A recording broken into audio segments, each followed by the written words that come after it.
नमस्कार मित्रों, आज की हमारी कहानी है एक नवयुवक की जो पहली बार अपने गांव से पहाड़ के दूसरे तरफ के बसे शहर जा रहा था। दिन का सफ़र मुश्किल था, भरी दोपहरी में पहाड़ पर चढ़ना मुश्किल था। बहरहाल उसने तय किया कि सफ़र रात में किया जाए।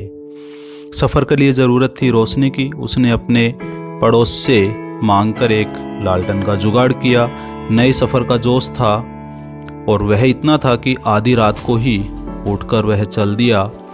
यात्रा की खुशी में वह ठीक से सो भी नहीं पाया, लेकिन गांव से बाहर जाते ही वह ठिठक कर खड़ा हो गया। उसके मन में एक दुविधा पैदा हो गई। उसने महसूस किया कि उसके पास जो लालटेन है उसकी रोशनी तो 10 कदम से आगे नज़र ही नहीं आ रही थी। वह सोचने लगा कि जाना है 10 किलोमीटर और रोशनी है मात्र 10 कदम की। इस रोशनी के सहारे यह लंबा सफ़र कैसे पूरा होगा? इतने गुप्त अंधकार में इतनी सी कंदील लेकर जाना क्या उचित है? यह तो महासागर में छोटी सी नाव लेकर उतरने जैसा है। इसी दुविधा में वह सूर्य निकलने का इंतजार करने लगा, लेकिन तभी वह क्या देखता है।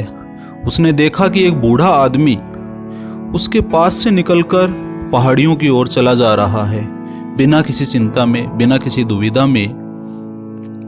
उसके हाथ में तो उससे भी छोटी लालटेन है। युवक को बड़ा आश्चर्य हुआ।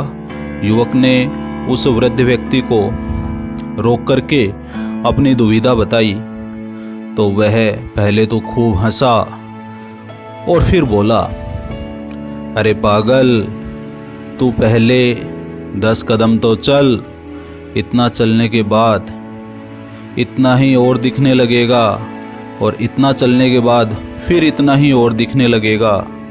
यदि 1 कदम भी आगे बढ़ने का मुझे दिखता रहे तो मैं सारी दुनिया की परिक्रमा कर सकता हूँ। बात युवक के समझ में आ गई और वह उठा और चल पड़ा। सूरज उगने से पहले ही वह पहाड़ियों के दूसरे छोर पर पहुंच चुका था। तो मित्रों, जीवन के मार्ग में हर समय उस वृद्ध की सीख क्या याद करने के लिए हमारे योग्य नहीं है? बिल्कुल, उस वृद्ध की सीख हमें याद रखनी है। थोड़ा सा प्रकाश हमारे सीमित साधन है, परंतु क्या थोड़े से साधनों से लोगों ने इतिहास नहीं रचे हैं? निश्चित ही रचे हैं। जो चला है, जो जला है, उसी ने इतिहास बदला है। उसी ने सफलता के बुलंद झंडे गाड़े हैं। उन्हीं की कहानियाँ हम सुनते और सुनाते आए हैं। हमारे सामने एक नहीं अनेकों अनेक ऐसे उदाहरण हैं जिनके पास बहुत ही सीमित साधन थे और उन्होंने बहुत कुछ हासिल किया है। ऐसे कुछ नाम हमारे सामने हैं, जैसे अब्राहम लिंकन, अमेरिका के महान राष्ट्रपति, जो बेहद ही गरीबी में जिनका बचपन गुजरा हम जानते हैं। मीलों चल कर के वो अपने विद्यालय जाते थे नंगे पैर, और उन्होंने अमेरिका का इतिहास बदल के रख दिया। इसी तरह से जनता में सबसे ज़्यादा लोकप्रियता हासिल करने वाले हमारे राष्ट्रपति, मिसाइल मैन डॉक्टर कलाम भी इसी श्रेणी में शामिल है। धन्यवाद।